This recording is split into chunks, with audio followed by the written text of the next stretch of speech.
For Creamer Media's Polity, I'm Shannon de Rehove. Journalist and author Gareth van Onselen joins me to discuss his new book, Holy Cows, about the ambiguities of being South African. In your book, Holy Cows, you question why South Africans bend over backwards to accommodate mediocrity, settling for that which is only good enough. Why do you say this? Look, I think mediocrity, two things about it are important. On the one hand, I think it's prevalent in South Africa. It's a real problem in our public institutions and our political discourse in particular. We seem to have this drive to accommodate and make space for the average or the mediocre, and we don't pursue excellence enough. And on the other hand, we don't talk about it enough, so it's kind of unarticulated. We have these low expectations in a lot of areas of South African life, and people don't analyze why that is. And what it is about our society that makes us cater for the average when we should be aspiring to much better. Can you name some of South Africa's holy cows, and which ones do you think are most harmful? Right, well, the title is actually a reference. I mean, I say in the book that I think the ultimate holy cow in South Africa is culture. And culture is a very amorphous, difficult thing to define, and for different groups and demographics in society, they have their own practices and beliefs which manifest. A lot of these in South Africa are holy cows. One of the essays in the book is on initiation, which is something that all cultures seem to have made a home for. I mean, the essay opens with a description of how initiation in the Springbok locker room has unfolded over the years, where people beat each other with pool cues and so on and so forth. But we have a very particularly egregious form of initiation in South Africa in the form of traditional initiation in the Eastern Cape, where people die every year. And we don't have a critical conversation about initiation. Whenever they do talk about it, the media or analysts, it's usually to work out how can we accommodate the kind of deaths and horror that accompany this kind of thing. We need better doctors, we need services that are available to help people if they're, cut or maimed in a way that's life-threatening.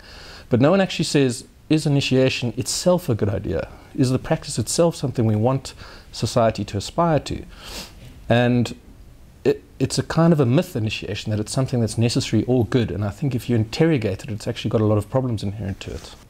You reflect in your book on an interaction during a radio talk show in which Blade and Zamande contested the meaning of respect after a caller reads out the definition of the word from a dictionary. What do you take from such incidents? Well, the essay that exchange refers, or at least the essay in which it's set, the scene is set for that interview, concerns the idea of respect in South Africa. And it's another example of an idea that we don't properly interrogate. Everyone uses the word respect and everyone has an opinion on what respect means, but no one actually has a conversation about whether we're talking about the same thing. And what I argue in the essay, and what I think is prevalent in that interview, is the two fundamentally different meanings of respect. On the one hand, you have a group of people who believe that respect is something that is due to you, regardless of how you behave or conduct yourself. It comes with your position or your status in society, and people must give it to you. There's another group of people who believe that respect is something that must be earned. You must behave in a virtuous manner in order to get respect. And these two ideas conflict all the time, especially in our politics. You have people demanding respect, other people saying you must earn respect, but no one ever has a full and proper conversation about what we actually agree on the word to mean. What does it mean in South African society? And it's one of the big contradictions that I think runs through our political discourse. Is it the fault of history, politics, or culture? Why do you think South Africa is a society of such contradictions and ambiguities? Well, I don't think it's the fault of anything. I mean, I don't think anyone's to blame. It's a consequence of a very diverse society with a lot of different cultural beliefs, a lot of different demographic groups with different histories. And when you bring all these things together and try to unite people under a single constitutional order with a set of shared values and principles, a whole lot of natural clashes occur, because people come with their own history and their own baggage and their own beliefs of what's right and wrong, and you suddenly have a common compact where you're saying, actually, these set of values are what we need to abide by. And it brings to the surface a whole lot of these contradictions. And South Africa's been very hesitant to talk about them, and I think what we're starting to see now, quite late into democracy, is some discussion starting about some of them. But I think at the end of the day, it's just a consequence of who we are, a collection of very diverse people. You attempt to give some life to the idea of excellence, even providing tips as to what it will take to pursue the ideal of excellence. Please elaborate on these ideas.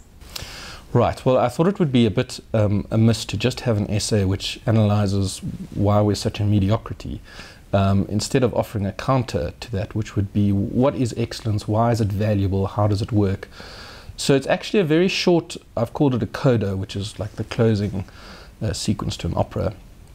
It's just an afterthought, basically, which says, look, this is some of the values and principles that underpin excellence and why they're helpful to a society. And of them, the most important one for me is the idea that excellence is an ideal. So it's something towards which you can constantly strive.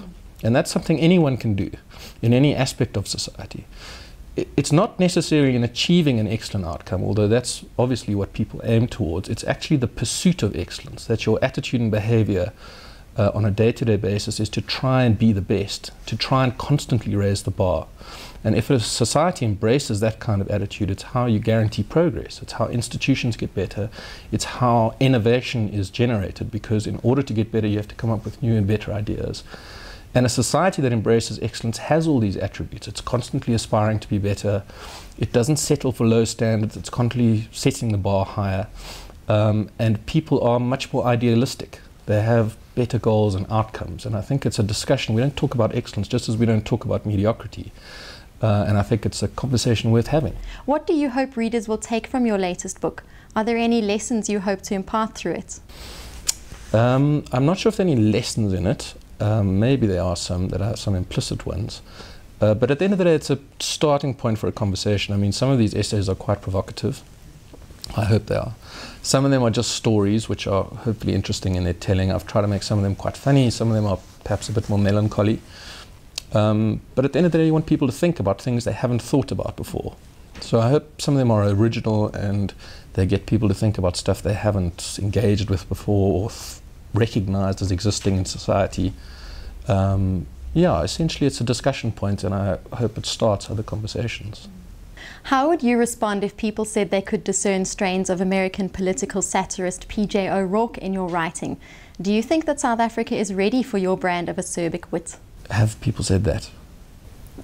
I know somebody who said that, yes. Well, look, that's a great compliment. I don't think in my entirety, because I'm a day-to-day basis, I write a column for the Business Day and I do hard news reporting for the Sunday Times. I wouldn't describe myself as witty as my brand. I focus quite hard on evidence-based argument, some of which is polemical. There are, you're quite right, there's some essays in the book that are designed to be somewhat satirical and witty and so on and so forth. I don't have a problem with that. There have been a lot of great acerbic wits in South Africa. Robert Kirby was one of them, the late Robert Kirby. So I certainly don't interpret it as an insult, and I certainly think there's a market for that kind of thing. That was journalist and author Gareth van Onselen speaking to Creamer Media's Polity about his new book, Holy Cows.